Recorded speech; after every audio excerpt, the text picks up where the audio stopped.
Olá pessoal, bem-vindos a mais uma live da RoundMed. Para quem não me conhece ainda, meu nome é Carlos Bruno e hoje vamos falar de um tema fundamental da nossa prática. Eu estou aqui na minha cidade natal, estou em Miracema, interior do Rio de Janeiro. Estava na roça, vim para cá para a cidade para poder fazer um bate-papo com vocês.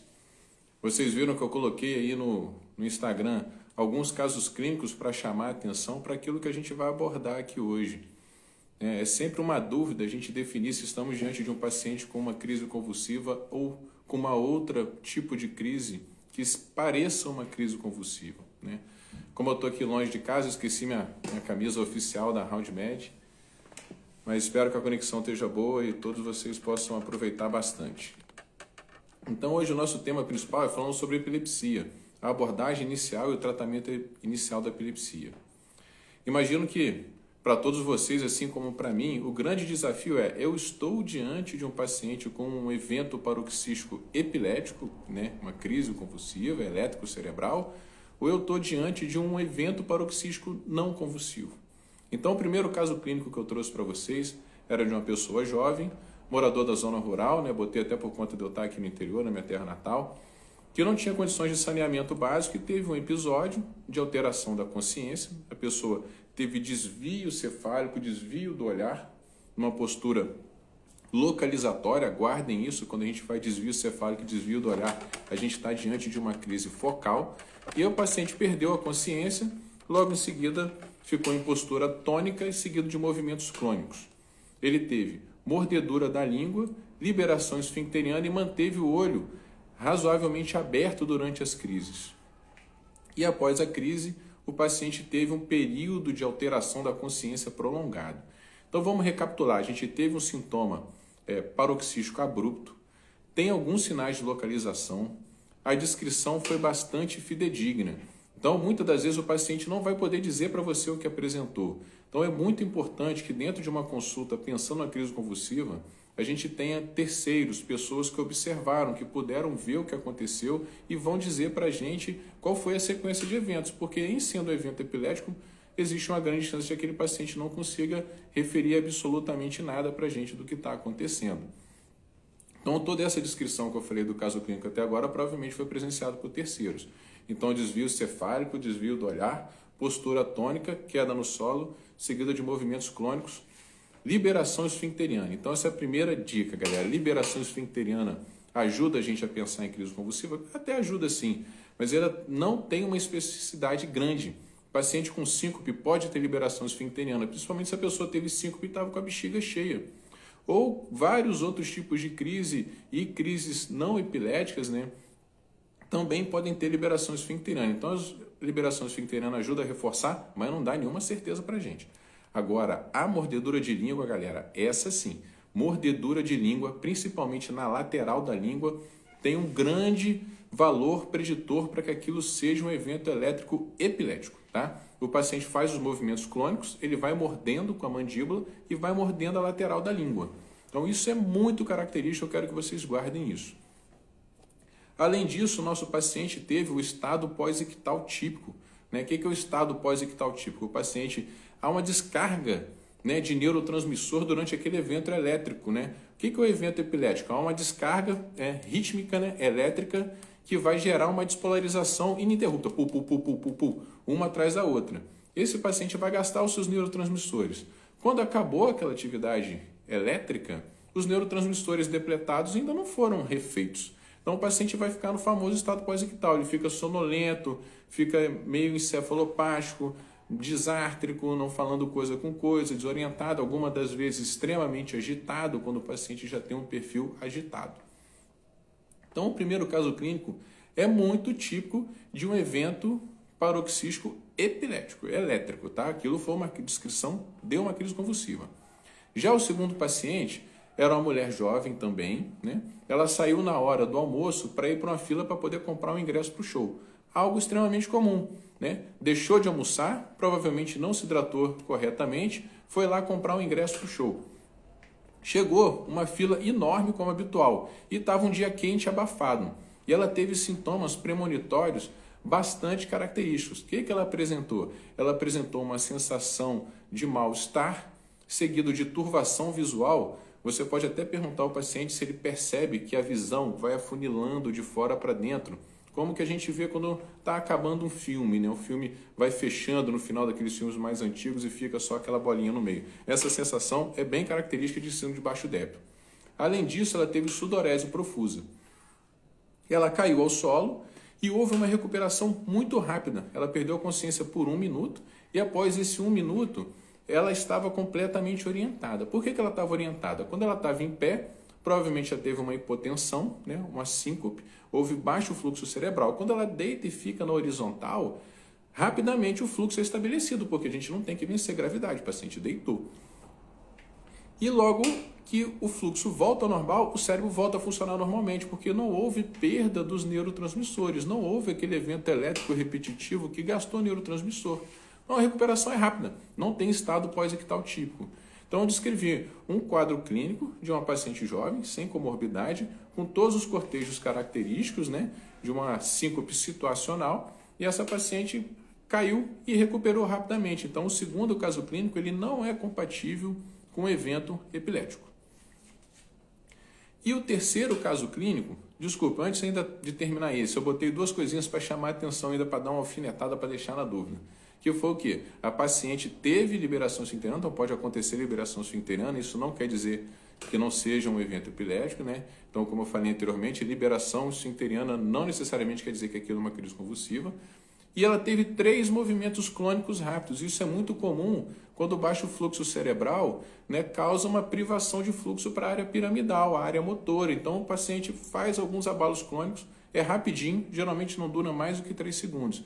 Isso também não quer dizer que foi uma crise convulsiva. Então, aquele quadro descrito, quem não teve a oportunidade de assistir, vai lá nos stories, você vai ver que o segundo caso clínico é muito tipo de síncope. Agora, o terceiro caso clínico, para mim, é o mais interessante e desafiador. Tá certo que eu pintei um paciente com um cortejo muito grande de sinais e sintomas que favoreçam o diagnóstico de pseudocrise.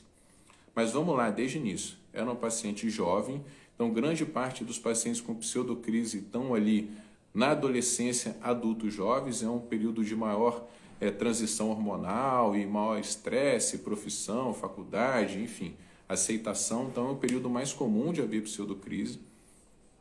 E a paciente teve 18 crises em um mês. Cara, 18 crises em um mês é extremamente incomum, a não ser que o paciente tenha alguma epilepsia muito grave, né? Ou uma das síndromes epiléticas, como síndrome de Lennox-Gastaut, síndrome de Dravet, que não vai ter só crise convulsiva, o paciente vai ter um atraso no desenvolvimento neuropsicomotor importante. Então a gente estava diante de uma paciente que estava na faculdade, ela teve um desenvolvimento normal. E ela vinha tendo uma frequência muito grande de crise. Uma frequência enorme de crises, numa pessoa que se recupera muito bem, a gente deve pensar na possibilidade de pseudocrise. Essa é uma dica.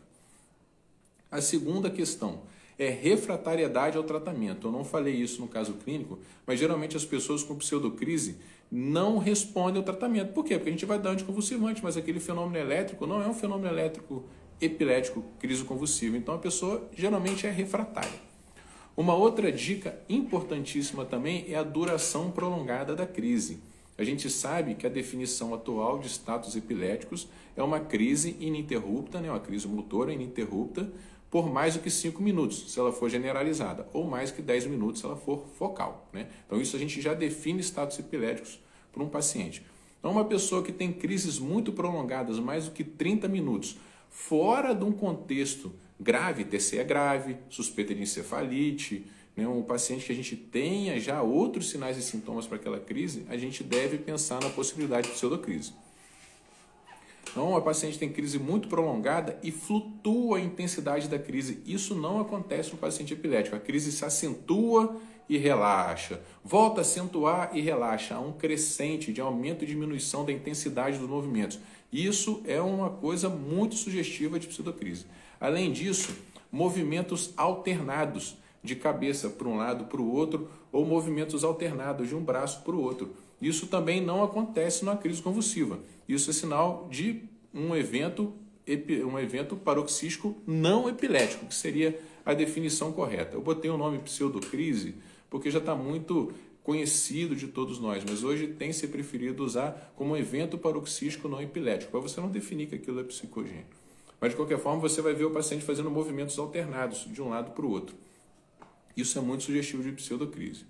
Então, o segundo quadro, eu pintei várias questões. Uma outra importante, o paciente fica de olho fechado o tempo todo. Geralmente, a pessoa com crise convulsiva tem o olho entreaberto, né? Consegue manter, o olho acaba ficando entreaberto.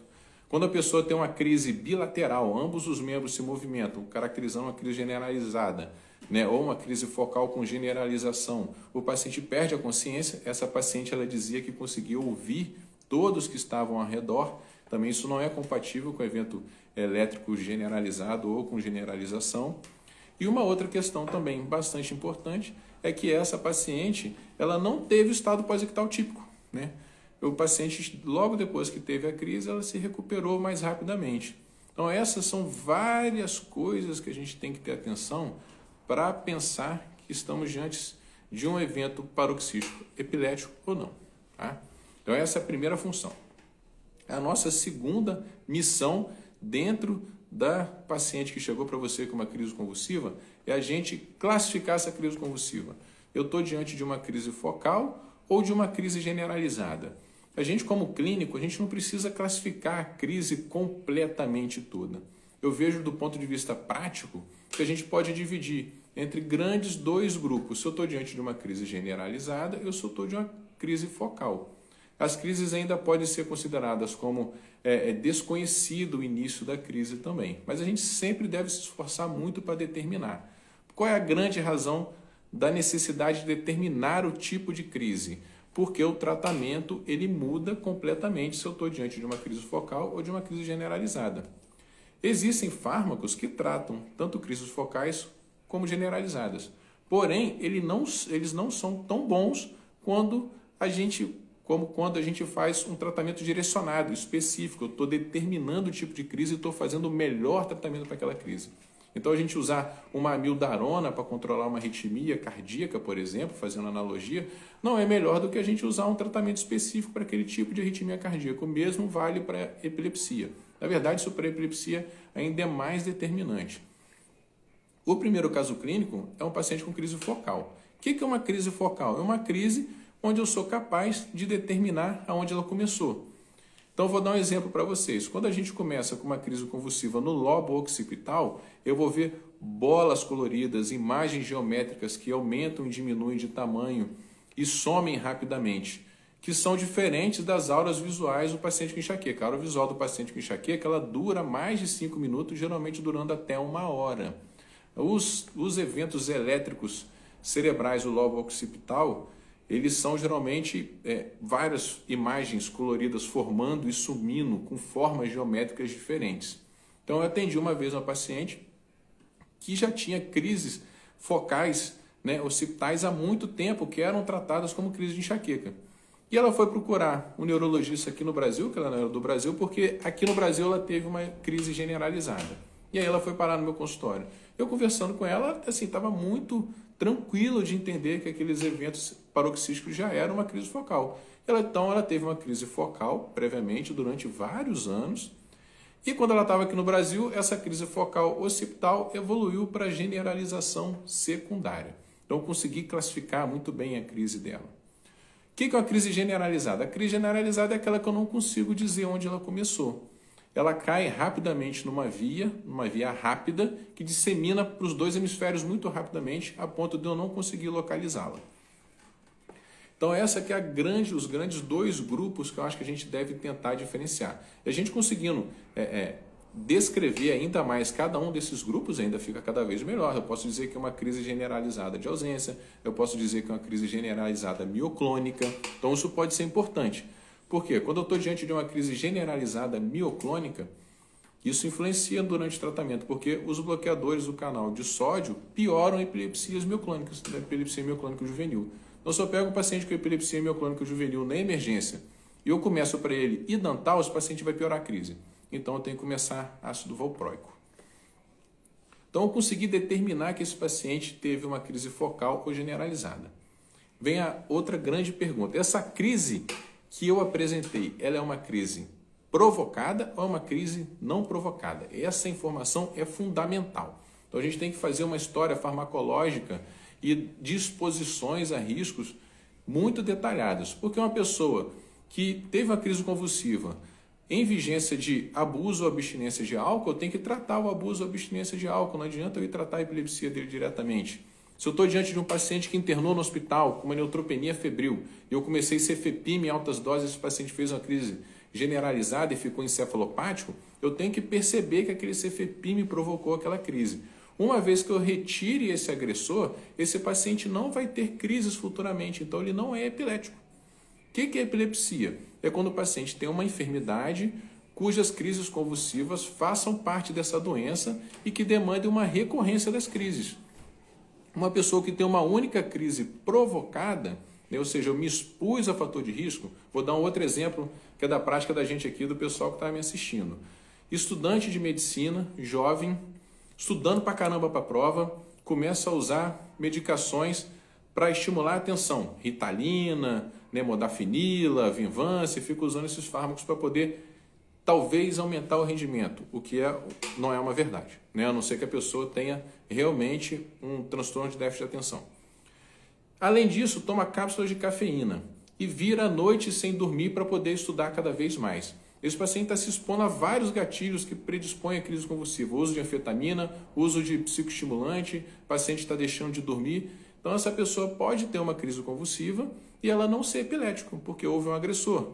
Paciente com crise convulsiva em vigência de distúrbio hidroeletrolítico, hiponatremia, hipernatremia, paciente com hipoglicemia. A gente tem que buscar diversos fatores que vão predispor aquilo. Paciente com encefalopatia hepática por uma hepatite aguda, paciente com insuficiência renal aguda, uma síndrome nefrítica com uma encefalopatia urêmica importante, são todos fatores que facilitam, ou seja, baixam o limiar convulsivo. Uma vez que eu reverter essa condição, esse paciente não vai ter crises convulsivas, ele não vai ser epilético. Então, para dizer que o paciente é epilético, ele tem que ter recorrência das crises. Pelo menos 2 crises, com intervalo entre elas superior a 24 horas, tá? Se a pessoa fica se expondo sempre a crises provocadas, aí não, eu estou diante de crises provocadas. Agora eu estou falando de crises não provocadas, intervaladas de pelo menos 24 horas. E alguém pode perguntar, mas pô, Carlos, eu já vi pessoas definirem crise convulsiva como uma única crise. Isso é possível? É sim. O que a Liga Internacional contra a Epilepsia diz? Se uma pessoa tem um risco de recorrência de 60% ou mais de uma nova crise convulsiva, eu posso considerá-lo epilético com uma única crise. Que situações são essas? São situações onde o paciente tem uma alteração estrutural cerebral evidente que favoreça a crise convulsiva. Então, o paciente teve um único episódio, você fez uma tomografia de crânio e ele tem um defeito de migração. Você já sabe que ele tem uma alteração estrutural cerebral. O risco de recorrência é maior. É o paciente que tem crises recorrentes após um AVC isquêmico, ou um paciente que tem crise após a ressecção de um tumor cerebral. Se tem uma alteração estrutural cortical significativa, esse paciente sim pode ser inferido como sendo epilético com uma única crise. Ou se a gente determine que esse paciente tenha uma síndrome epilética, por exemplo, síndrome de Lennox-Gastaut, síndrome de West com espasmo infantil, síndrome de Dravet, um paciente com epilepsia mioclônica juvenil, né? Então isso já diz para a gente que a recorrência é grande. Tá? Então a gente pode, com uma única crise, em determinados casos, definir que esse paciente vai ter uma recorrência maior. Uma outra situação também bastante importante, que eu esqueci de falar, pessoas que têm crise convulsiva dormindo.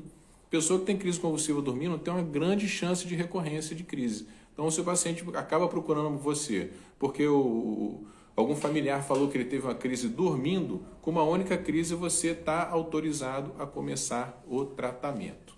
Então, o que a gente fez até agora? A gente definiu que aquele evento epilético, aquele evento paroxístico é epilético. A gente viu que aquele evento epilético ele era localizatório ou não localizatório, então entre generalizada e não generalizada, e a gente determinou se tinham fatores predisponentes, ou seja, uma crise provocada ou uma crise não provocada. Então, quais são os exames que a gente tem que fazer de laboratório no paciente que chega na emergência? Basicamente, glicose, sempre um HGTzinho na hora, principalmente se o paciente tem história de diabetes, né, gente? Mas o paciente pode estar abrindo o quadro, né, de distúrbio da glicose. função renal, função hepática e eletrólitos. Se o paciente tiver febre, o paciente tiver sinais de alteração neurológica prolongada, então dentro do contexto de febre e crise convulsiva, eu tenho que pensar na possibilidade de meningite.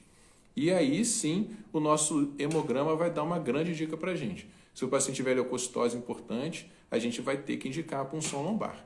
Então a gente não precisa fazer punção lombar para todos os pacientes com crise convulsiva, vai ser uma minoria. São aqueles onde a gente suspeita que vai ter alguma infecção do sistema nervoso central.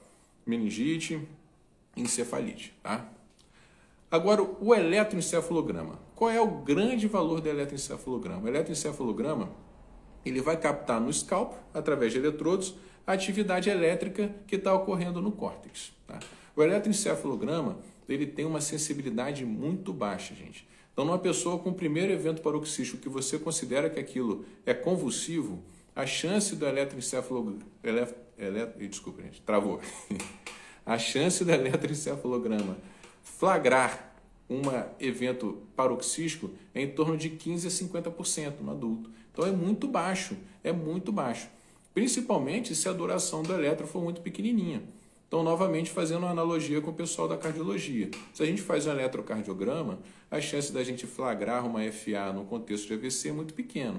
Se a gente faz um Holter 24 horas, aumenta um pouco mais. Se a gente faz um monitor de 7 dias, mais. Se a gente bota um dispositivo implantável, ainda mais. Com o eletroencefalograma é a mesma coisa. Infelizmente, fazer um eletroencefalograma mais prolongado não é algo muito viável em vários locais daqui do Brasil. Mas a gente sempre deve tentar fazer o eletro mais prolongado que puder. De uma maneira geral, o eletroencefalograma considerado de rotina é de 30 minutos. Ele tem uma chance muito pequena de flagrar. O eletroencefalograma prolongado, ele pode ser feito por 24 horas ou até 48 horas. 48 horas de eletroencefalograma pode sim, numa grande parte dos pacientes, flagrar as alterações intercríticas. Eu estou falando do eletroencefalograma feito fora da crise convulsiva. Durante a crise convulsiva, a imensa maioria dos eletroencefalogramas serão alterados, a não ser com crises muito profundas, por exemplo, como as crises da ínsula. A gente sabe que o lobo da ínsula está por baixo do temporal, ele não encosta no scalp. Então pode ter uma crise ali insular e ela não ser detectada pelo eletroencefalograma. Mas as crises outras, mais corticais, vão ser detectadas durante a crise. Mas no intervalo intercrítico não, então a gente tem que estar alerta. Se a gente fez um eletroencefalograma e a gente detectou alterações intercríticas, isso sim vai reforçar o nosso diagnóstico clínico de que aquele evento elétrico paroxístico foi convulsivo. E além do mais, ele tem valor prognóstico. O eletroencefalograma alterado, ele prediz que vai haver uma maior recorrência de crise. Então, se eu tive uma única crise e o eletroencefalograma intercrítico é cheio de alterações epiléticas, alguns focos, a gente deve sim começar a tratar esse paciente. Porém, a gente tem que estar muito atento, porque em torno de 3% da população geral vão ter alterações eletroencefalográficas sugestivas de eventos intercríticos.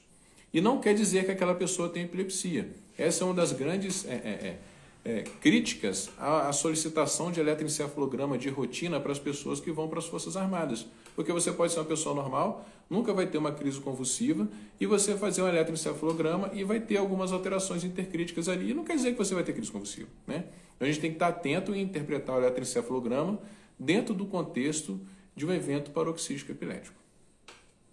Além disso, exame de imagem. Então a gente falou de laboratório, eletroencefalograma e exame de imagem. Exame de imagem está indicado, pessoal, sempre, pelo amor de Deus.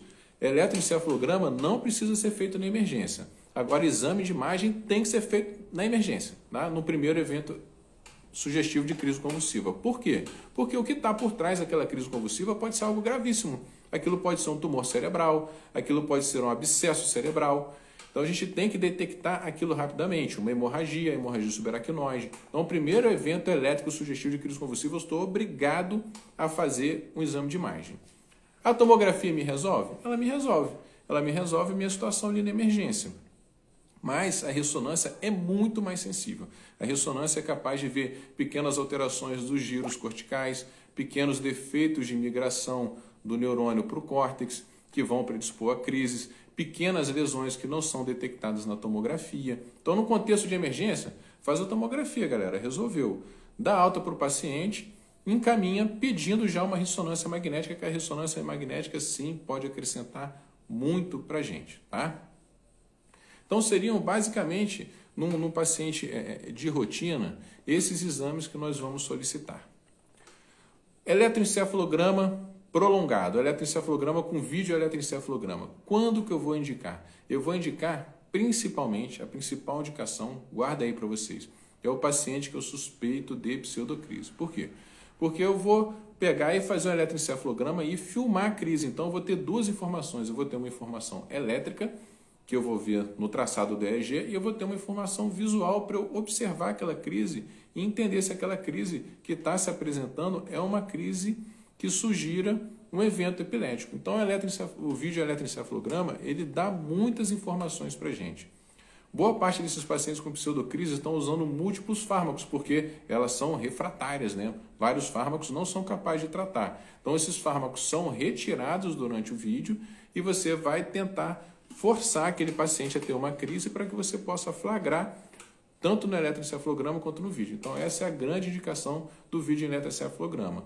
E para outras condições onde o diagnóstico esteja duvidoso, você queira localizar melhor a crise, ou você está pensando em um tratamento cirúrgico para epilepsia, que também é uma possibilidade. Então existem outras indicações também. Ó, o Tino comentando aí. Fala, Tino. Um abraço, irmão. Está assistindo aqui nossa live. Caramba, já falei para lá. Então, até agora eu estou falando para vocês sobre como a gente vai chegar no tratamento, que é o foco da nossa aula. Então, o tratamento, vejam bem, ele não é difícil se a gente seguir esse passo a passo. Se a gente localizou direitinho a crise, a gente caracterizou muito bem, a gente vai tratar bem. Então, o tratamento que a gente precisa como clínico saber é basicamente qual é o melhor tratamento para as crises focais, qual é o melhor tratamento para as crises generalizadas. Então, a pergunta que eu fiz lá, dentre os fármacos abaixo, qual é o melhor para o tratamento das crises focais?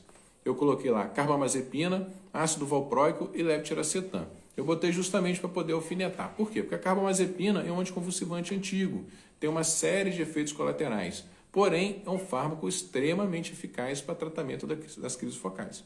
Ele serve também para generalizada? Também serve, tem ação na crise generalizada, mas ele é muito melhor para as crises focais. O ácido valproico trata a crise focal? Também trata, assim como o levetiracetam também, só que eles são segunda escolha.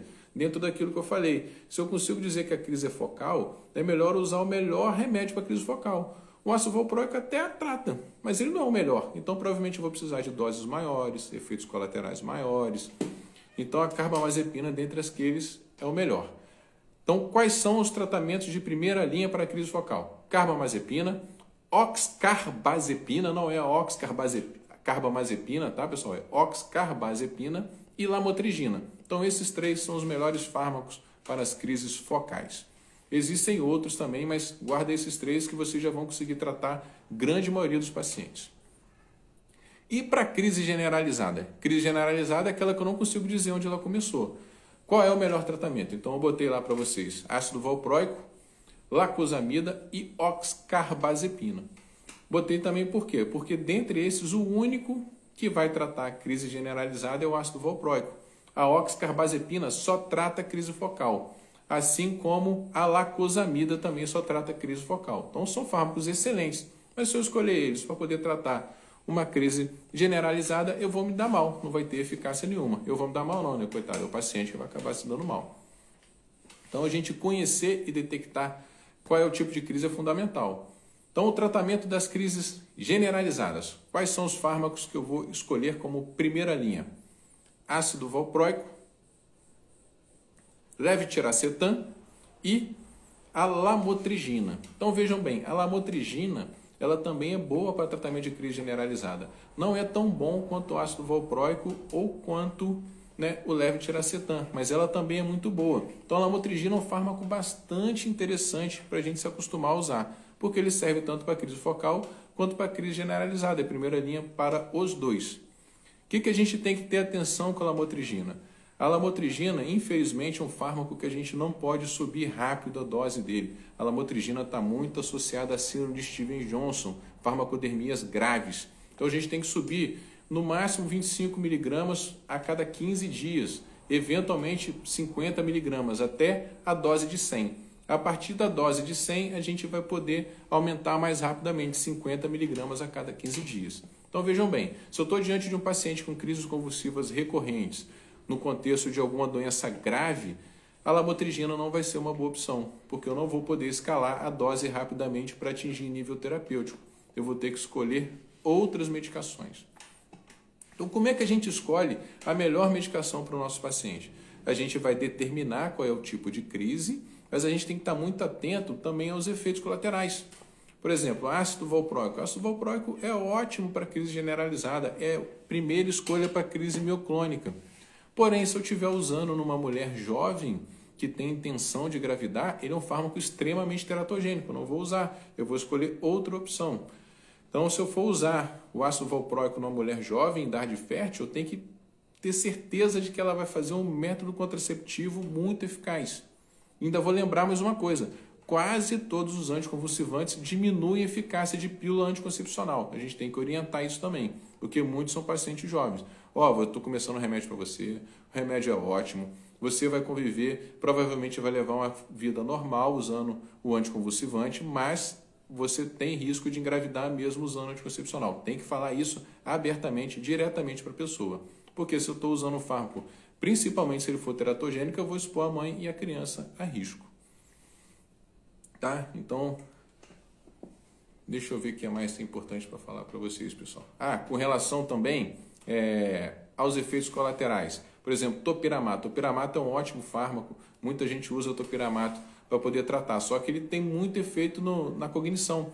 O topiramato ele diminui muito a capacidade de evocação de memória, de evocação de nomes. Então, a pessoa com alto desempenho cognitivo não se dá bem com topiramato. Além disso, o topiramato está associado à acidose tubular renal. Ele geralmente causa um estado de acidose importante, tá? Então, o topiramato, apesar de ser um bom anticonvulsivante, ele tem muito efeito colateral. Então, o efeito colateral ele ajuda a guiar a gente para onde a gente vai usar o fármaco. Deixa eu ver uma pergunta aqui que mandaram para mim. Desculpa sair do tema, mas ouvi falar sobre crises conversivas. Ouvi falar apenas, mas queria entender melhor. Qual seria o fármaco ideal durante as crises? Então, se eu estou diante de uma crise conversiva, uma pseudocrise, ou um paciente que tem um evento epilético, um evento paroxístico não epilético, a gente vai geralmente usar algum calmante mesmo. Pode ser um benzodiazepínico, alguma coisa para diminuir aquele estado de estresse. A gente tem que observar, não minimizar os sintomas, ou seja, aquele evento, ele não é um evento que a gente vai ridicularizar de forma alguma, isso é péssimo, é terrível, eu vejo acontecer nas emergências. Esse paciente tem que ser acolhido, porque se esse paciente não for acolhido e for ridicularizado, pode ser que daqui a pouco ele vai cometer um suicídio, ele vai atentar contra a própria vida. Então, esse paciente tem que ser acolhido, orientado, mas você tem que sim examiná-lo de cima e embaixo. Então, o paciente que tem um evento conversivo, ele tem que ser o melhor examinado de todos, porque ele não vai confiar na gente como médico se a gente não botar a mão nele para examinar direito. Ele vai ter certeza que ele tem uma crise convulsiva e que foi mal examinado. Então, tem que examinar de cima e embaixo, seguir a evolução, como eu falei anteriormente, solicitar os exames, mas não solicitar exame demais. Se você solicita exame demais, isso reforça aquela pessoa de que ela talvez tenha alguma doença grave. Você deve dizer para ela que você acha que aquele evento paroxístico não é epilético. A gente não deve omitir também de dar a nossa posição sobre aquilo, mas acolhendo a paciente e explicando para ela a importância. Mas eu acho o clonazepam um ótimo fármaco. Você pode usar a diazepam também, o benzodiazepínico que você tiver mais habituado. Então, na escolha do anticonvulsivante, a gente falou sobre efeitos colaterais, o tipo de crise e uma última questão que eu quero que vocês tenham muita atenção, por favor, guarda no coração. Sempre confira as interações medicamentosas, tá? As interações medicamentosas podem destruir completamente o efeito do anticonvulsivante, ou o anticonvulsivante pode prejudicar completamente o efeito de outro fármaco. Então, um tempo atrás, eu atendi um paciente que tinha fibrilação atrial e fez um AVC isquêmico. Então, ele fez um AVC isquêmico e foi detectada a fibrilação atrial como a etiologia do AVC isquêmico desse paciente. O que foi feito? Iniciado anticoagulante. Então, eles iniciaram os novos anticoagulantes, que já não são tão novos, os DOACs, os anticoagulantes diretos. E logo depois esse paciente teve uma crise convulsiva relacionada àquele AVC prévio, foi uma lesãozinha cortical pequena e teve uma crise convulsiva. Estava indicado o uso de anticonvulsivante, porque foi uma crise convulsiva após vários dias do AVC, então a chance de recorrência era grande. Só que o anticonvulsivante que foi escolhido diminuía a eficácia do o anticonvulsivante escolhido diminuía a eficácia do anticoagulante. Então a gente tende a pensar, não, os novos anticoagulantes não interagem com quase ninguém, são uma maravilha. E é verdade, mas eles interagem com algumas coisas e ele interagia muito com fenitoína. Então não dava para usar a fenitoína junto com aquele anticoagulante. Então a gente teve que fazer uma revisão farmacológica para poder escolher a melhor droga, tá? Então fiquem bastante atentos quando vocês escolherem qualquer anticonvulsivante, pegar todos os fármacos. Hoje a gente tem aplicativos que a gente pode fazer isso. A gente tem o Medscape, que tem um aplicativo muito robusto, bem revisado, que a gente é capaz de cruzar as informações de diversos fármacos e observar que talvez aquele anticonvulsivante não seja o mais apropriado, por mais que seja um que a gente esteja habituado. Paciente que usa antirretroviral também, os pacientes que convivem com HIV, a gente tem que ter muita atenção na hora da escolha do fármaco. Deixa eu ver se tem mais alguma pergunta. Bom, galera, eu falei bastante coisa, né? Se alguém tiver alguma dúvida, manda aí para mim. Então, a Mila me perguntou uma coisa, se as crises que duram mais tempo é de origem psicológica, que ela ouviu dizer perfeitamente. Então, as crises que duram mais tempo, sim, elas geralmente tendem a ser de origem psicológica. Mas a gente tem que sempre exceção. Medicina sempre tem exceção, cara. Por isso que é bom a gente estar sempre aprendendo com casos clínicos. Quando a gente escuta uma história, a gente faz memória de longo prazo. Então, olha só, o paciente que tem crises convulsivas de longa duração, eles muitas das vezes vão ser crises psicogênicas, mas a gente tem que estar alerta para uma condição, né, que é as epilepsias autoimunes. Quando o paciente abre um quadro convulsivo com status epiléticos, a gente pode estar diante desde de uma condição muito grave ou uma pseudocrise. Então, olha só que gap de perigo que a gente está lidando. Então, o paciente que abre uma primeira crise com status epilético é bastante incomum, né? Isso ou vai ser pseudocrise ou vai ser uma epilepsia autoimune, geralmente. A não ser que a gente esteja diante de um contexto de algo explícito. Por exemplo, TCE grave com grandes contusões cerebrais. Claro, a gente tem uma etiologia óbvia daquela crise convulsiva. Ou um paciente que chegue para você com crises convulsivas reentrantes, status epiléticos, febre, leucocitose, você faz a tomografia e ele tem uma degradação, uma degeneração do lobo temporal. Provavelmente eu estou diante de uma encefalite, né, por herpes vírus tipo 1. As encefalites herpéticas são gravíssimas e cursam com status epiléticos já na primeira crise, então é uma crise prolongada. Agora, uma crise prolongada, refratária a anticonvulsivantes, e são crises verdadeiras mesmo, você consegue observar que aquilo é um evento epilético, a gente deve pensar em epilepsia autoimune. As epilepsias autoimunes têm cada vez aumentado mais o painel de autoanticorpos detectados, né? A gente tem que ter um alto grau de suspeição, porque não adianta dar anticonvulsivante sozinho, eu tenho que fazer imunossupressão. Se eu não imunossuprimir esse paciente, eu não vou conseguir tirá-lo das crises reentrantes, tá? Então é uma condição bastante grave. Bom, pessoal, acho que era isso que eu queria falar para vocês, né? A gente tem feito lives diárias, a gente vai ter uma aula magna no dia 25, então gostaria muito que vocês se inscrevessem. A gente vai pegar um caso clínico para exemplificar e vamos tentar mostrar como é que é o passo a passo do diagnóstico clínico, né? O diagnóstico clínico, ele demanda um pensamento organizado, que muitas das vezes é difícil. O paciente chega para a gente com múltiplas queixas, algumas queixas sem muita correlação uma com a outra, ou um paciente muito comórbido, ou aquele paciente que chega com um sacão cheio de exame, né? Chega no consultório e dá até vontade de chorar, né? Quando você olha aquele saco, deve pesar uns 20 quilos de exame complementar. Como é que eu vou chegar no diagnóstico correto com tantas informações que me dividem o raciocínio? Então, a gente tentar fazer com que esse raciocínio ele tenha uma coesão, né? A gente pense juntando as informações de uma coisa para outra, é algo que a gente vai desenvolvendo ao longo do tempo. Nessa aula magna a gente vai falar da experiência de cada um, a gente vai trazer a forma como que cada um de nós da Round Med costuma pensar. Muitas delas são parecidas porque são coisas do hábito de todos nós. Mas a gente vai tentar trazer o foco de cada um. Eu, Carlos Bruno, por ser neurologista, eu sou clínico e sou neurologista, eu tendo a pensar muito no diagnóstico localizatório, aonde está o problema. Então, eu vou falar para vocês como é que eu faço isso em neurologia, mas eu uso o mesmo raciocínio para tudo que é enfermidade. Eu uso isso para doenças gastrointestinais, eu uso isso para doenças pulmonares. Então, é uma matriz de pensamento que o neurologista usa muito, mas que serve para todos os clínicos. Então, aguardo vocês. Espero que vocês se inscrevam, acho que vai ser proveitoso e vamos em frente, tá bom, pessoal? Um abraço para todos e até a próxima aí.